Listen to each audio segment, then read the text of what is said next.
بالله من الشيطان الرجيم بسم الله الرحمن الرحيم الحمد لله رب العالمين والصلاة والسلام على أشرف المرسلين وعلى آله وصحبه أجمعين ما بعد ഹദീസ് പ്രമാണമാണ് സുഭദ്രവും.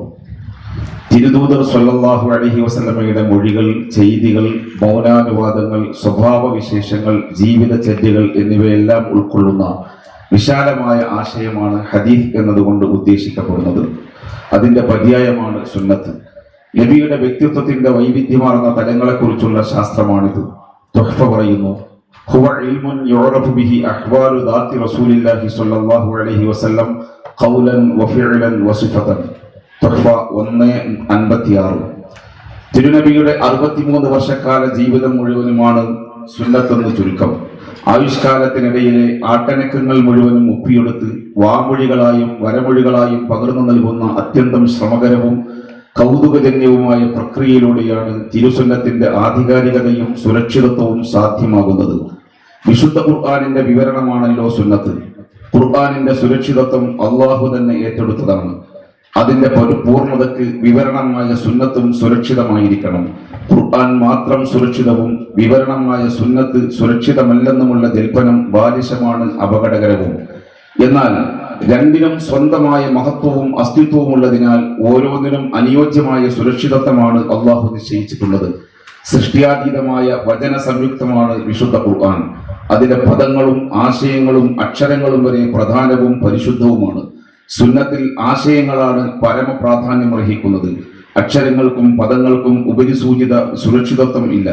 വാചക ഘടനയിലും പദങ്ങളിലും മറ്റും വൈവിധ്യങ്ങൾ ഉണ്ടാവുകയുമാവാം. വിശുദ്ധ ഖുർആൻ സദാസമയവും മനുഷ്യരുമായും അവരുടെ നാനാവിധ പ്രശ്നങ്ങളുമായും ഇടപെട്ടുകൊണ്ടിരിക്കുന്ന ഗ്രന്ഥമാണ്. ഇவ்விധമുള്ള ഖുർആനിനെ മനുഷ്യർക്ക് അനുഭവവേദ്യമാക്കുന്നത് സുന്നത്തും അതിന്റെ പ്രയോഗങ്ങളുമാണ്. ഖുർആനിന്റെ വിവരണമാണ് സുന്നത്ത് എന്ന സവിശേഷ വ്യക്തിത്വം തന്നെ അതിന്റെ സുരക്ഷിതത്വം അനിവാര്യമാക്കുന്നുണ്ട്. മനുഷ്യന് വെളിച്ചവും പ്രകാശവുമായ ഒന്നിനെ പ്രകാശിപ്പിക്കുവാനും ആശയങ്ങളെ തനതു ശൈലിയിലും പ്രായോഗികമായും വിനിമയം ചെയ്യുവാനും വേണ്ടി നിശ്ചയിക്കപ്പെട്ട പ്രമാണമായ സുന്നത്തും സുരക്ഷിതമാകേണ്ടതുണ്ട്. സുന്നത്തിന്റെ സുരക്ഷിതത്വ മാർഗങ്ങൾ.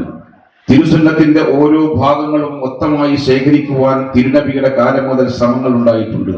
ശേഖരിക്കുക മാത്രമല്ല, അസന്നിഹിതരായവർക്ക് പകർന്നു നൽകുവാനും അനുചരവൃത്തം ശ്രദ്ധിച്ചു. സ്വഹാബത്തിന്റെ എണ്ണം എത്രയാണെന്ന കാര്യത്തിൽ അഭിപ്രായ വ്യത്യാസങ്ങളുണ്ട്. 1,24,000 പേരുണ്ടെന്നാണ് ഇമാം സുയൂത്തി റഹ്മഹുല്ല തന്റെ ഖസായിസുൽ കുബ്രയിൽ ഉറപ്പിച്ചു പറയുന്നത്. സ്ത്രീകളും പുരുഷന്മാരും അടങ്ങുന്ന ഇവരെല്ലാവരും നബിയിൽ നിന്ന് നേരിൽ കണ്ടും കേട്ടും വിഷയങ്ങളും സംഭവങ്ങളും റിപ്പോർട്ട് ചെയ്തവരാണ്. റിപ്പോർട്ടർമാർ പുരുഷന്മാർ മാത്രമായിരുന്നെങ്കിൽ നബിയുടെ സ്വകാര്യ ജീവിതവും കുടുംബജീവിതവുമായി ബന്ധപ്പെട്ട പാഠങ്ങൾ ലഭ്യമാകാതെ വരുമായിരുന്നു. സമൂഹത്തിന്റെ പാതിയായ സ്ത്രീ സമൂഹവുമായി ബന്ധപ്പെട്ട ഫിഖ്ഹ് അന്യം നിൽക്കുമായിരുന്നു. പ്രത്യുത തിരുജീവിതത്തിലെ എല്ലാ ഭാഗങ്ങളും ആർക്കും അറിയാനും വിലയിരുത്താനും കഴിയും വിധം സ്വഹാബത്തിന്റെ റിപ്പോർട്ടിങ്ങിലൂടെ അനാവൃതമാവുകയാണ് ചെയ്തത്. അവിടുത്തെ വഫാത്തിന് ശേഷം അബൂബക്കർ സിദ്ദീഖ് റളിയല്ലാഹു അൻഹുവിന്റെ ഖിലാഫത്തിന്റെ വേളയിൽ വിശുദ്ധ ഖുർആൻ ക്രോഡീകരിക്കാൻ സ്വഹാബത്തിന്റെ ഭാഗത്തു നിന്ന് ശ്രമങ്ങൾ ഉണ്ടാവുകയും വിജയകരമായി പൂർത്തീകരിക്കപ്പെടുകയും ചെയ്തുവല്ലോ. അന്ന് എന്തുകൊണ്ട് ഇതേ പ്രകാരം തിരുസുന്നത്തുകൾ ക്രോഡീകരിക്കാൻ ശ്രമങ്ങൾ ഉണ്ടായില്ല എന്ന് സംശയം ഉന്നയിക്കുന്നവരുണ്ടാകാം. തിരുസ്വഹാബത്ത് പൂർണ്ണമായും ഭൂമിമണ്ണിൽ നിന്ന് കൺമറഞ്ഞതിന് ശേഷം മാത്രമാണ് ഇതിനു വേണ്ടി തുനിഞ്ഞതെന്നും പറഞ്ഞ് ഇതിന് പിന്നിൽ വ്യക്തമായ ഗൂഢാലോചന ആരോപിക്കുകയും ചെയ്യുന്നുണ്ട് ഇവർ. ഹദീസുകൾ രേഖപ്പെടുത്തുന്നതിനെ നബി സല്ലല്ലാഹു അലൈഹി വസല്ലമ വിലക്കിയത് കൊണ്ടാണ് നബിക്ക് ശേഷം പ്രധാനപ്പെട്ട സ്വഹാബത്തൊന്നും ഇങ്ങനെയൊരു ഉദ്യമത്തിന് മുന്നിട്ടിറങ്ങാതിരുന്നതെന്നും അവർക്ക് ശേഷം ഈ വിലക്ക് മറികടന്ന് മുആവിയ റളിയല്ലാഹു അൻഹുവും ഉമവി ഭരണകൂടവും ചേർന്ന് ഇസ്ലാമിനെ തകർക്കാൻ വേണ്ടി ചെയ്ത വേലയാണിതെന്നുമാണ് ഇവരുടെ ധാരണയും ജൽപ്പനവും. സത്യത്തിൽ ഖുർആൻ അല്ലാത്തത് ഒന്നും രേഖപ്പെടുത്തരുത് എന്നാണ് നബി സല്ലല്ലാഹു അലൈഹി വസല്ലമ തങ്ങൾ നിർദ്ദേശിച്ചിരുന്നത്.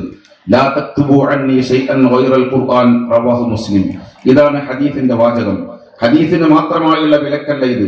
അതേസമയം തന്നെ തിരുദൂതർ ഹദീസുകൾ രേഖപ്പെടുത്താൻ അനുവാദം നൽകുകയും ചിലരെയെല്ലാം പ്രോത്സാഹിപ്പിക്കുകയും രേഖപ്പെടുത്തിയതിനെ ശരിവെക്കുകയും ചെയ്ത വിവിധ റിപ്പോർട്ടുകളും വന്നിട്ടുണ്ട്. അൻ അബീ ജുഹൈഫ റളിയല്ലാഹു അൻഹു ഖാൽ ഖുൽതു ലഅലി ഇബ്നു അബീ ത്വാലിബ് ഹൽ ഇൻദകും കിതാബുൻ ഖാൽ ലാ ഇല്ലാ കിതാബുല്ലാഹി ഔ ഫഹുമുൻ ഉഅതിയഹു റജുലുൻ മുസ്ലിം ഔ മാ ഫീ ഹാദിഹി സ്വഹീഫ ഖാല قلت فما في هذه الصحيفة قال العقل وفكاك الأسير ولا يقتل مسلم بكافر صحيح البخاري رقم 111.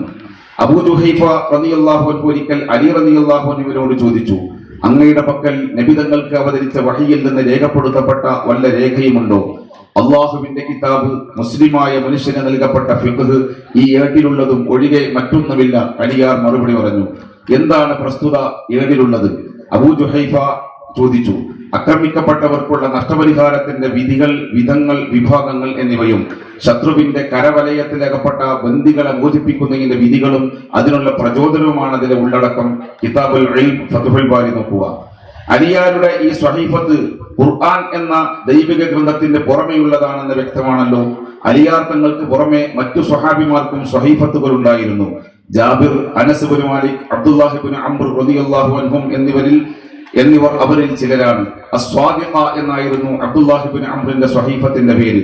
ഇമാം അഹ്മദ്, അബൂ ദാവൂദ് എന്നിവർ നിവേദനം ചെയ്ത മറ്റൊരു ഹദീസ് നോക്കുക. അബ്ദുല്ലാഹി ബിൻ അംർ ബിൻ അൽ-ആസ് റളിയല്ലാഹു അൻഹു പറയുന്നു, കുന്തു അക്തുബു കുല്ല ഷൈഇൻ അസ്മഉഹു മിൻ റസൂലില്ലാഹി സ്വല്ലല്ലാഹു അലൈഹി വസല്ലം ഉരീദു ഹിഫ്ള ഫനഹതനി ഖുറൈശുൻ അൻ ദാലിക്.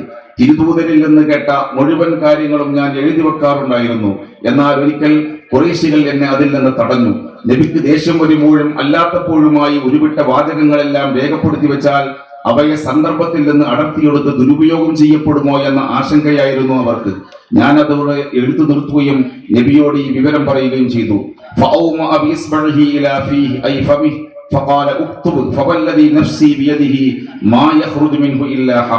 അപ്പോൾ അവിടുത്തെ വായിലേക്ക് വിരൽ ചൂണ്ടിയിട്ട് നബി തങ്ങൾ പറഞ്ഞു, നീ എഴുതുക, എന്റെ ആത്മാവിന്റെ നാഥൻ തന്നെയാണ്, ഇവിടെ നിന്ന് സത്യമല്ലാതെ ഒന്നും പുറത്തു വരികയില്ല. സ്വഹീഹുൽ ബുഖാരി ഹദീസ് നമ്പർ 113. അബൂ ഹുറൈറ റളിയല്ലാഹു അൻഹു പറയുന്നു, സ്വഹാബത്തിൽ എന്നേക്കാൾ കൂടുതൽ ഹദീസ് ശേഖരമുള്ളത് അബ്ദുല്ലാഹി ബിൻ അംറിനാണ്. ഫഇന്നഹു കാന യക്തുബു വലാ അക്തുബു. കാരണം അദ്ദേഹം എഴുതുമായിരുന്നു, ഞാൻ അങ്ങനെ ചെയ്യാറുണ്ടായിരുന്നില്ല. എന്നാൽ റിപ്പോർട്ട് ചെയ്യപ്പെട്ടു വന്ന ഹദീസുകൾ വെച്ച് നോക്കുമ്പോൾ അബൂ ഹുറൈറയെ അപേക്ഷിച്ച് തുലം കുറവാണ് അബ്ദുല്ലാഹിയുടെ ഹദീസുകൾ. ഇതിന് പല കാരണങ്ങളാണുള്ളത്. ഒന്നാമതായി, അദ്ദേഹം ഇൽമ പകർന്നു നൽകുന്നതിലേറെ സമയം ഇബാദത്തിലായിരുന്നു ചെലവഴിച്ചിരുന്നത്. അതോടൊപ്പം പുതുതായി ഇസ്ലാമിന് കീഴിൽ വന്ന നാടുകൾ ഫത്ഹായി വന്നതിനാൽ കൂടുതൽ കാലവും മിസ്ർ, ത്വായിഫ് പോലുള്ള രാജ്യങ്ങളിലായിരുന്നു അദ്ദേഹത്തിന്റെ താമസം. അറിവ് തേടി പോകുന്നവർ മദീനയിൽ പോകുന്നത്ര എളുപ്പത്തിൽ ഈ നാടുകളിൽ എത്തിച്ചേരൽ പ്രയാസമാണല്ലോ. ഇത്തരം കാരണങ്ങളാലാണ് റിവായത്തുകൾ അദ്ദേഹത്തിൽ നിന്ന് ആപേക്ഷികമായി കുറയാനിടയായത്. അതേസമയം അബൂ ഹുറൈറ റളിയല്ലാഹു അൻഹു മദീനയിൽ തന്നെ ഇൽമും ഫത്വാകളുമായി ബന്ധപ്പെട്ട വിഷയങ്ങളിൽ നിരതനും അവ വിവരിച്ചു കൊടുക്കാൻ സദാ സന്നദ്ധനുമായിരുന്നു. 800 താബിഉകൾ മഹാനരിൽ നിന്ന് ഹദീസുകൾ നിവേദനം ചെയ്തിട്ടുണ്ടെന്ന ഇമാം ബുഖാരിയുടെ വിവരണത്തിൽ നിന്ന് തന്നെ അദ്ദേഹത്തിന്റെ ഹദീസ് നിവേദനത്തിന്റെ ബാഹുല്യവും ആധിക്യവും ഊഹിക്കാവുന്നതാണ്. ഇതിനെല്ലാം പുറമെ തിരുദൂതരുടെ പ്രത്യേക പ്രാർത്ഥന മൂലം മഹാനുഭാവന് ലഭിച്ച അസാധാരണ ഓർമ്മശക്തിയും സുപ്രധാന ഘടകമാണ്. ഫത്ഹുൽ ബാരി 1:133 നോക്കുക. ഹദീസുകൾ രേഖപ്പെടുത്തുന്ന രീതി നബിയുടെ കാലത്ത് തന്നെ അവിടുത്തെ അറിവോടെയും സമ്മതത്തോടെയും നടന്നു വന്നിരുന്ന വഴക്കമായിരുന്നെന്ന് ഇതിൽ നിന്നെല്ലാം സുതരാം വ്യക്തമാണല്ലോ. ഖുർആൻ അല്ലാത്തവ രേഖപ്പെടുത്തുന്നത് നബി സല്ലല്ലാഹു അലൈഹി വസല്ലമ വിരോധിച്ചതായി വന്ന ഹദീസുകളും അനുവാദം നൽകിയ ഹദീസുകളും തമ്മിൽ ബലാബലത്തിൽ വ്യത്യാസമൊന്നുമില്ല. ഇത് രണ്ടും സംഭവിച്ചതാണെന്ന കാര്യത്തിലും ഹദീസ് വിജ്ഞന്മാർക്കിടയിൽ തർക്കവുമില്ല. യാതൊരു മാനദണ്ഡമോ മര്യാദയോ പാലിക്കാതെ തങ്ങളുടെ വാദങ്ങൾക്ക് അനുകൂലമായത് മാത്രമെടുത്ത് പ്രതികൂലമായതിനെ മൂടിവെക്കുകയോ തള്ളുകയോ ചെയ്ത് പുകമറ സൃഷ്ടിക്കുന്ന ഹദീസ് നിഷേധികളുടെ നിലപാടല്ല ഇമാമുകൾ ഇവിടെ സ്വീകരിച്ചത്. വിരുദ്ധ ആശയങ്ങളായി ധരിച്ചേക്കാവുന്ന ഈ 2 ഹദീസുകളെയും കിതാബുകളിൽ ഉദ്ധരിക്കുകയും പിന്നീട് അവ സംയോജിപ്പിച്ച് ബോധ്യപ്പെടുത്തുകയും ചെയ്യുന്ന ശൈലിയാണ് അവർ സ്വീകരിച്ചത്. ഇത് മനസ്സിലാക്കാൻ ശേഷിയില്ലാത്തവർ ഹദീസ് ഗ്രന്ഥങ്ങളിൽ വൈരുദ്ധ്യമുണ്ടെന്ന് ജൽപ്പിക്കുന്നത് തനി വിഡ്ഢിത്തവും ശുദ്ധ ഭോഷ്കുമെന്ന് പറയാനാവും. ഹാഫിദ് ഇബ്നു ഹജർ റഹ്മത്തുള്ളാഹി അലൈഹി ഫത്ഹുൽ ബാരിയിൽ ഹദീസുകളെ വിശദീകരിക്കുന്നത് കാണുക. വൽ ജംഉ ബൈനഹുമാ അന്ന ഹിയ ഖാസ്സുൻ ബിവഖ്തി നുസൂലിൽ ഖുർആൻ ഖശിയത ഇൽതിബാസിഹി ബിഗൈരിഹി വൽ ഇദ്ന ഫീ ഗൈരി ദാലിക്. ഖുർആൻ അല്ലാത്തവ എഴുതരുതെന്ന ഉപരിസൂചിത നിരോധനം ഖുർആൻ അവതരിക്കുന്ന വേളയിൽ മാത്രമാണ് നിലനിൽക്കുക. ഖുർആനുമായി ഇതര മൊഴികൾ കൂടിച്ചേർന്ന് അവ്യക്തത വരുമെന്ന ഭയമായിരുന്നു കാരണം. എഴുതാൻ അനുവാദം നൽകിയത് മറ്റു സമയങ്ങളിലാണെന്ന് വെക്കണം. ഔ അന്ന ഹിയ ഖാസ്സുൻ ബി കിതാബത്തി ഗൈരിൽ ഖുർആൻ മഅൽ ഖുർആനി ഫീ ശൈഇൻ വാഹിദിൻ വൽ ഇദ്ന ഫീ തഫരീഖിഹിമാ. അല്ലെങ്കിൽ ഖുർആനും ഖുർആൻ അല്ലാത്തതും ഒരേയിടത്ത് എഴുതുന്നതിനായിരുന്നു നിരോധനമെന്നും വെവ്വേറെ എഴുതുന്നതിനാണ് അനുവാദമെന്നും മനസ്സിലാക്കാം. അവിന്നഹിയു മുതഖദ്ദിമുൻ വൽ ഇദ്നു നാസിഖുൻ ലഹു ഇൻദൽ അംനി മിനൽ ഇൽതിബാസ് വഹുവ അഖറബുഹാ മഅ അന്നഹു ലാ യുനാഫിഹാ. അതുമല്ലെങ്കിൽ എഴുത്ത് വിലക്കിയത് ആദ്യഘട്ടത്തിലായിരുന്നുവെന്നും അവ്യക്തത വരുമെന്ന ഭയമില്ലാത്തപ്പോൾ എഴുതാൻ നബിതങ്ങൾ അനുവാദം നൽകിയ ഹദീസ് പ്രസ്തുത വിലക്കിനെ ദുർബലപ്പെടുത്തുന്നതാണ്. വഖീല അന്നഹു ഖാസ്സുൻ ബിമൻ ഖശിയ മിൻഹുൽ ഇത്തികാല അലൽ കിതാബതി ദൂനൽ ഹിഫ്ദ് വൽ ഇദ്നു ലിമൻ അമിന മിൻഹു ദാലിക്. എഴുതി വച്ചിട്ടുണ്ടല്ലോ എന്ന് കരുതി മനഃപ്പാടമാക്കുന്നതിന് ആലസ്യം കാണിച്ചേക്കാവുമെന്ന് ആശങ്കയുള്ളവരിലാണ് എഴുത്തിന്റെ വിലക്ക് ബാധകമെന്നും മറ്റുള്ളവർക്ക് എഴുത്ത് ആവാമെന്നുമാണ് ഉദ്ദേശമെന്നും ചിലർ വിശദീകരിച്ചിട്ടുണ്ട്. വമിൻഹും മൻ അഅല്ല ഹദീസ് അബീ സഈദ് വഖാൽ അസ്വവാബു വഖഫുഹു അലാ അബീ സഈദ്. ഇതിനെല്ലാം പുറമെ എഴുത്ത് വിലക്കിയതായി വന്ന ഹദീസ് അബൂ സഈദ് അൽ ഖുദ്രി റളിയല്ലാഹു അൻഹുവിന്റെ മേൽ മൗഖൂഫായ ഹദീസാണെന്നും അനുവാദം നൽകിയ പരാമർശിത ഹദീസുകൾ മർഫൂആണെന്നും അതിനാൽ മർഫൂഇനാണ് പ്രാമുഖ്യമെന്നും വിശദീകരിച്ചവരുമുണ്ട്. ഇത്തരം ഹദീസുകളും ഈ വിധം വിശദീകരണങ്ങളും എല്ലാം അവഗണിച്ച് പുകമകൾ സൃഷ്ടിക്കാനാണ് ചില അല്പന്മാർ ശ്രമിച്ചുകൊണ്ടിരിക്കുന്നത്. ഖുർആൻ മാത്രമേ പ്രമാണമുള്ളൂ എന്ന സ്വയംകൃതവാദം ചിലവാക്കാൻ നിലവൊരുക്കുകയാണ് ഇതുവഴി ഈ വിഭാഗം ലക്ഷ്യമിടുന്നത് എന്ന് വ്യക്തമാണ്. എഴുതി സൂക്ഷിക്കുവാൻ സമ്മതം നൽകിയത് ആദ്യകാലത്തും അതിന് വിലക്ക് വന്നത് പിന്നീടുമാണെന്ന ന്യായവും അസംബന്ധമാണ്. കാരണം സമ്മതം നൽകിയതായി വന്ന റിപ്പോർട്ടുകളിൽ ഒന്ന് തിരുനബിയുടെ അവസാന കാലത്തെ ഹജ്ജത്തുൽ വദാഇന്റെ വേളയിലാണ്. പ്രസിദ്ധമായ അന്നത്തെ പ്രസംഗം കഴിഞ്ഞ ശേഷം അബൂ ഷാഹിൽ യമാനി റളിയല്ലാഹു അൻഹു എന്ന സ്വഹാബി നബിയോട് പ്രസ്തുത പ്രസംഗം എഴുതി വെക്കാൻ സമ്മതം തേടിയപ്പോൾ ഉക്തുബൂലി അബീ ഷാഹ് എന്ന് അവിടുന്ന് പ്രതിവചിച്ച സംഭവം പ്രസിദ്ധമാണ്. അഖ്റജഹു അബൂ നുഐം. തിരുദൂതർ സ്വല്ലല്ലാഹു അലൈഹി വസല്ലമയുടെ വഫാത്തിന്റെ വേളയിൽ പോലും ഊതൂനി ബിൽ കതിഫി വദ്ദവാത് അബിൽ ലൗഹി വദ്ദവാത് അക്തുബു ലക്കും കിതാബൻ ലൻ തദല്ലു ബഅദഹു അബദാ എന്ന് അവിടുന്ന് അരുൾ ചെയ്തതും ഖുർആൻ അല്ലാത്തത് രേഖപ്പെടുത്താനുള്ള അനുവാദത്തിന് അടിവരയിടുന്നതാണ്. ഈ ഹദീസും ഖുർആനിസ്റ്റുകളുടെ മേൽവാദത്തെ നിരാകരിക്കുന്നുണ്ട്. ഇതുപോലുള്ള ധാരാളം സംഭവങ്ങളുടെ വെളിച്ചത്തിൽ എഴുത്തു വിലക്കിയതായി വന്ന ഹദീസിനെ മൻസൂഖാണെന്ന് വെക്കുകയോ യോജ്യമായ വ്യാഖ്യാനങ്ങൾ നൽകി സംയോജിപ്പിക്കുകയോ ആണ് ഹദീസ് വിശാരദർ ചെയ്യുന്നത്. അല്ലെങ്കിലും ഖുർആൻ മാത്രമേ പ്രമാണമായുള്ളൂ എന്നും സ്വഹാബികൾക്ക് ഹദീസുമായി യാതൊരു ബന്ധവുമില്ലെന്നും റഷ്യക്കാരും പേർഷ്യക്കാരുമായ അറബി അറിയാത്ത ആളുകൾ വന്ന് സ്വയം കൃതി നടത്തിയതാണ് ഇന്നത്തെ ഹദീസ് സമാഹാരങ്ങളെന്നും വാദിക്കുന്നവർ ഹദീസ് എഴുതി വെക്കാൻ പാടില്ലെന്ന് തെളിയിക്കുന്ന ഒരു ആയത്ത് ഖുർആനിൽ നിന്ന് ഉദ്ധരിക്കുന്നതിന് പകരം തങ്ങൾക്ക് തന്നെ വിശ്വാസമില്ലാത്ത ഹദീസിൽ നിന്ന് ഉദ്ധരിക്കുന്നത് വിരോധാഭാസമല്ലേ? സുന്നത്ത് നിഷേധം തിരുപ്രവചന പുലർച്ച. ഇന്ന് നാം കാണുന്ന സുന്നത്ത് നിഷേധവും പ്രമാണ നിരാകരണവുമെല്ലാം പൂർവകാലികരായ സമാന മനസ്കരുടെ നിഷേധത്തിന്റെ തുടർച്ച മാത്രമാണ്. മാത്രമല്ല തിരുദൂതർ പ്രവചിച്ചതും ജാഗ്രതരാവാൻ നമ്മോട് നിർദ്ദേശിച്ചതുമാണിത്. കാലം മാറുമ്പോൾ ആളും തരവും വേഷവും സങ്കേതവും മാറുന്നു എന്നതിനപ്പുറം ആശയത്തിൽ മാറ്റമൊന്നുമില്ല.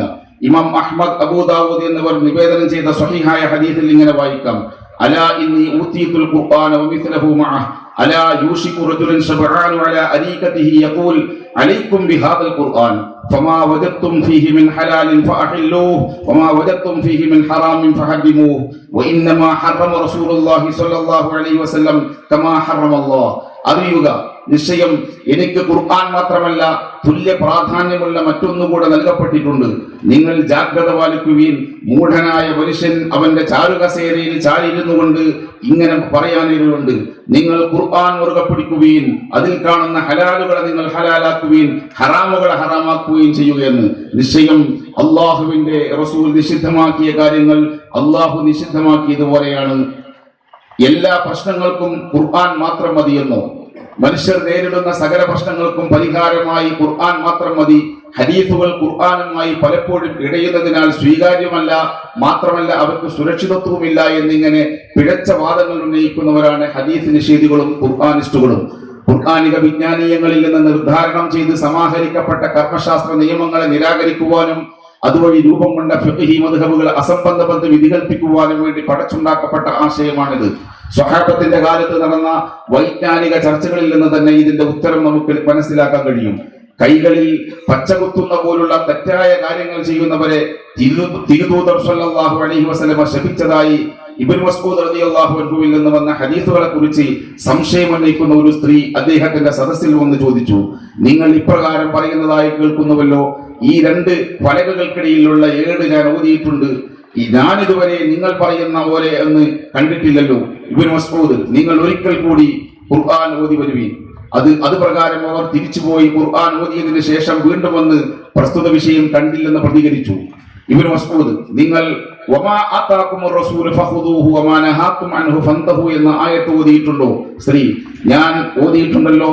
ഫഹുവ ദാക്, അതാണ് പ്രസ്തുത കാര്യം. മുത്തഫഖ് അലൈഹി. അതായത് നബി സല്ലല്ലാഹു അലൈഹി വസല്ലമ എന്തെല്ലാം കൽപ്പിച്ചുവോ എന്തെല്ലാം വിരോധിച്ചുവോ അവ അനുസരിക്കുക എന്നതാണ് വിശ്വാസികളുടെ ധർമ്മം. മറിച്ച് ഖുർആനിലുണ്ടോ ഇല്ലയോ, ഖുർആനിലൂടെയാണോ അല്ലാതെയാണോ ഇത് ലഭിച്ചത് എന്നൊന്നും നോക്കുന്നതിന് സാങ്കത്യമില്ല. അടിസ്ഥാന ബാധ്യത നബിയെ പിൻപറ്റൽ മാത്രമാണ്. ഖുർആനിൽ വന്നത് മാത്രമേ സ്വീകരിക്കുകയുള്ളൂ എന്നും ഖുർആനിന്റെ വാഹകരായ തിരുദൂതർ അംഗീകരിക്കുകയില്ല എന്നുമുള്ള ജൽപ്പനം ഇരട്ടത്താപ്പും അപകടകരവുമാണ്. നബിതങ്ങളിലൂടെ അവതരിച്ച ഖുർആനിക ആയത്തുകൾ സ്വീകാര്യവും അവ കൊണ്ടുവന്ന നബിയും നബിമൊഴികളും അസ്വീകാര്യവും എന്നത് ഖുർആനിനെ തന്നെ നിഷേധിക്കുന്നിടത്താണ് എത്തിച്ചേരുക. കാരണം ഖുർആനിൽ നിരവധിയിടങ്ങളിൽ നബിയെ പിൻപറ്റുവാൻ അള്ളാഹു ആജ്ഞാപിക്കുന്നുണ്ട്. റസൂലിനെ അനുസരിക്കുന്നത് അള്ളാഹുവിനെയും അനുസരിക്കലാണ്. അള്ളാഹുവിനോടും റസൂലിനോടും എതിരായവർ കഠിന ശിക്ഷയ്ക്ക് വിധേയരാകേണ്ടി വരും.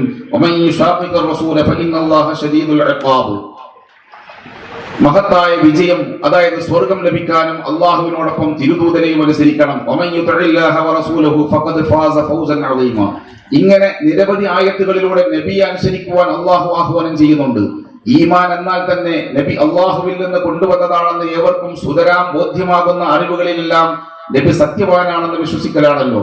തസ്ദീഖുൻ നബി സ്വല്ലല്ലാഹു അലൈഹി വസല്ലം ഫീ ജമീഇ മാ ഉലിമ ബിദ്ദറൂറത്തി മജീഉഹു മിൻ ഇൻദില്ലാഹി ഇജ്മാലൻ ശറഫുൽ അഖായിദ്. നബിയുടെ ഹദീസുകളാണെന്ന് പ്രചാരം നേടിയ അനിഷേധ്യ മൊഴികളെ വരെ വ്യാജ നിർമ്മിതി എന്ന് പറഞ്ഞ് തള്ളിക്കളയുന്ന ഖുർആനിസ്റ്റ് ഭുജികളുടെ പിന്തിരിപ്പന് സമീപനം തനി കുഫ്രിയത്താണെന്ന് പറയാതെ വയ്യ. നബിയുടെ വഫാത്ത് കഴിഞ്ഞ് 1 നൂറ്റാണ്ടിന് ശേഷമാണ് ഹദീസുകൾ ക്രോഡീകരിച്ചതെന്നും തന്നിമിത്തം അതുവരെ ഇവകൾ കേവലം വാമൊഴികൾ മാത്രമായിരുന്നതിനാൽ നബിയുടെ മൊഴികളാണോ എന്ന കാര്യം അവിശ്വസനീയമാണെന്നുമാണ് ഇവർ ഇതിന് പറയുന്ന ന്യായങ്ങളിൽ ഒന്ന്. ഇത് പക്ഷേ തങ്ങളുടെ ഏകപ്രമാണമായ ഖുർആനിനും ബാധകമാണല്ലോ. സിദ്ദീഖ് റളിയല്ലാഹു അൻഹുവിന്റെ ഖിലാഫത്ത് കാലത്തല്ലേ ഖുർആൻ മൊത്തമായി ക്രോഡീകരിക്കപ്പെട്ടത്. നിങ്ങൾ പറയുന്ന അവിശ്വസനീയത ഖുർആനിനെതിരെയും ആരോപിക്കാമല്ലോ. സ്വന്തം പ്രമാണമായ വിശുദ്ധ ഖുർആനിനെയും തള്ളിപ്പറയാൻ ഇസ്ലാം വിരോധികൾക്ക് വടിവെട്ടിക്കൊടുക്കുകയല്ലാതെ ഈ ദുർന്യായം കൊണ്ട് എന്തു നേട്ടമാണുള്ളത്? ക്രോഡീകരണ ശ്രമങ്ങൾ വിവിധ ഘട്ടങ്ങൾ. തിരുസുന്നത്ത് എഴുതി സൂക്ഷിക്കുവാനുള്ള ശ്രമങ്ങൾ നബിതങ്ങളുടെ കാലം മുതലേ ആരംഭിച്ചിരുന്നു എന്ന് മുകളിൽ കുറിച്ചവയിൽ നിന്ന് വ്യക്തമാകും. സ്വഹാബത്ത് അവരുടെ ജീവിതത്തിൽ തിരുസുന്നത്തുകൾ പൂർണ്ണമായും പ്രയോഗിച്ച് ഗ്രഹിച്ചു വെക്കലായിരുന്നു പൊതുവെ എല്ലാവരും ചെയ്തു പോന്നിരുന്നത്. അടുത്ത തലമുറക്ക് അതേപോലെ പകർന്നു നൽകുവാനും സംരക്ഷിക്കുവാനും ജീവിതത്തിൽ പ്രയോഗിക്കുവാനും സഹായകവുമായിരുന്നു ഈ രീതി. അതോടൊപ്പം രേഖപ്പെടുത്തലുകളും നടന്നിട്ടുണ്ട്.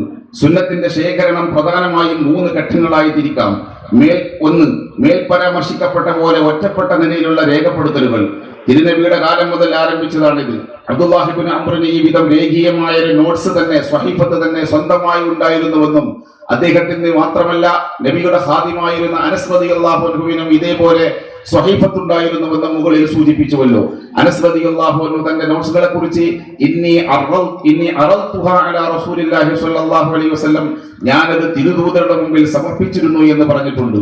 അബ്ദുല്ലാഹി ഇബ്നു അംർ റളിയല്ലാഹു അൻഹു നബി തങ്ങളുടെ അനുവാദപ്രകാരം ഹദീസുകൾ രേഖപ്പെടുത്തുന്നത് കണ്ട് അതിൽ ആകൃഷ്ടനായാണ് അനസ് റളിയല്ലാഹു അൻഹു എഴുത്ത് ആരംഭിക്കുന്നത്. 10 വയസ്സായിരുന്ന തന്നെ ഉമ്മ നബിയെ ഏൽപ്പിക്കുന്ന വേളയിൽ ഹാദബിനി വഹുവ കാത്തിബ് എന്ന് പറഞ്ഞതും ശ്രദ്ധേയമാണ്. തബഖാത്ത് ഇബ്നു സഅദ്. ഇതുപോലെ ഏതാനും സ്വഹാബികളുടെ കൈവശവും ഹദീസുകളുടെ ഭാഗിക നോട്ട്സുകൾ ഉണ്ടായിരുന്നു എന്ന് ചരിത്രത്തിൽ വായിക്കാനാവും. എല്ലാം ശേഖരിക്കുന്ന ശീലം അക്കാലത്ത് ഇല്ലാതിരുന്നതുകൊണ്ടും ഓർമ്മശക്തിയും ഗ്രാഹ്യശക്തിയും വർദ്ധിച്ചവരും ബഹുഭൂരിപക്ഷം പേരും എഴുതാൻ അറിയാത്തവരായിരുന്നതിനാലും എഴുതു സൂക്ഷിപ്പ് വ്യാപകമായി നടന്നിരുന്നില്ല എന്ന് മാത്രം. ഹാഫിദ് ഇബ്നു ഹജർ റഹ്മത്തുള്ളാഹി അലൈഹി പറയുന്നു, യഅലം അല്ലമനില്ലാഹു വഇയ്യാക أن آثار النبي صلى الله عليه وسلم لم تكن في عصر أصحابه وكبار تبعهم مدونة في الجوامع ولا مرتبة لأمرين. أحدهما إنهم كانوا في ابتداء الحال قد نهوا عن ذلك كما ثبت في صحيح مسلم خشية أن يختلط بعض ذلك بالقرآن العظيم. وثانيهما لسعة حفظهم وسيلان أذهانهم ولأن أكثرهم كانوا لا يعرفون الكتاب. مقدمة فتح الباري. പൂർണ്ണാർത്ഥത്തിൽ ക്രോഡീകൃതമാകാത്ത അക്കാലത്തെ കിതാബും സുന്നത്തും എന്ന് പറയുന്നത് സ്വഹാബത്തിന്റെ മനസ്സിലുള്ളതും അവരുടെ ജീവിതത്തിൽ അനുവർത്തിച്ചു വന്നതുമായ രീതികളും ചിട്ടകളും മറ്റുമാണ്. അവയെല്ലാം തിരുനബിയിൽ നിന്ന് പകർന്നു കിട്ടിയതാണ്. ഈ വക സുന്നത്തുകൾ ആവശ്യാനുസരണവും സന്ദർഭോചിതവുമായി ഉദ്ധരിക്കുകയും പ്രയോഗിക്കുകയും തലമുറക്ക് പകർന്നു നൽകുകയുമായിരുന്നു അവരുടെ പതിവ്. കിതാബു സുന്നത്തിന്റെ പ്രചാരണത്തിനായി നിരന്തരം നിവേദനം ചെയ്യപ്പെടുന്ന നിലയുണ്ടായിരുന്നില്ല.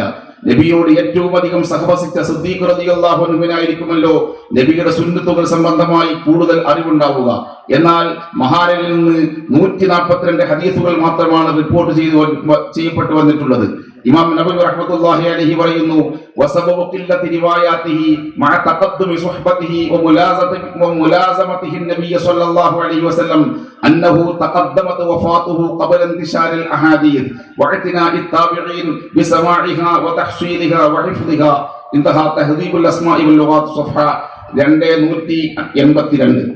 ഹദീസുകൾ വ്യാപകമാകുന്നതിനും താബിഉകൾ അവ കേൾക്കുവാനും ശേഖരിച്ച് മനഃപ്പാഠമാക്കുവാനും ശ്രദ്ധ വെക്കുന്നതിന് മുമ്പേ മഹാനർ വഫാത്തായതാണ് നിവേദനങ്ങൾ കുറയാൻ കാരണമായത്. മറ്റു ഖലീഫമാരായ ഉമർ, ഉസ്മാൻ, അലി റളിയല്ലാഹു അൻഹും എന്നിവരിലൂടെ 1413 ഹദീസുകളും നിവേദനം ചെയ്യപ്പെട്ടു.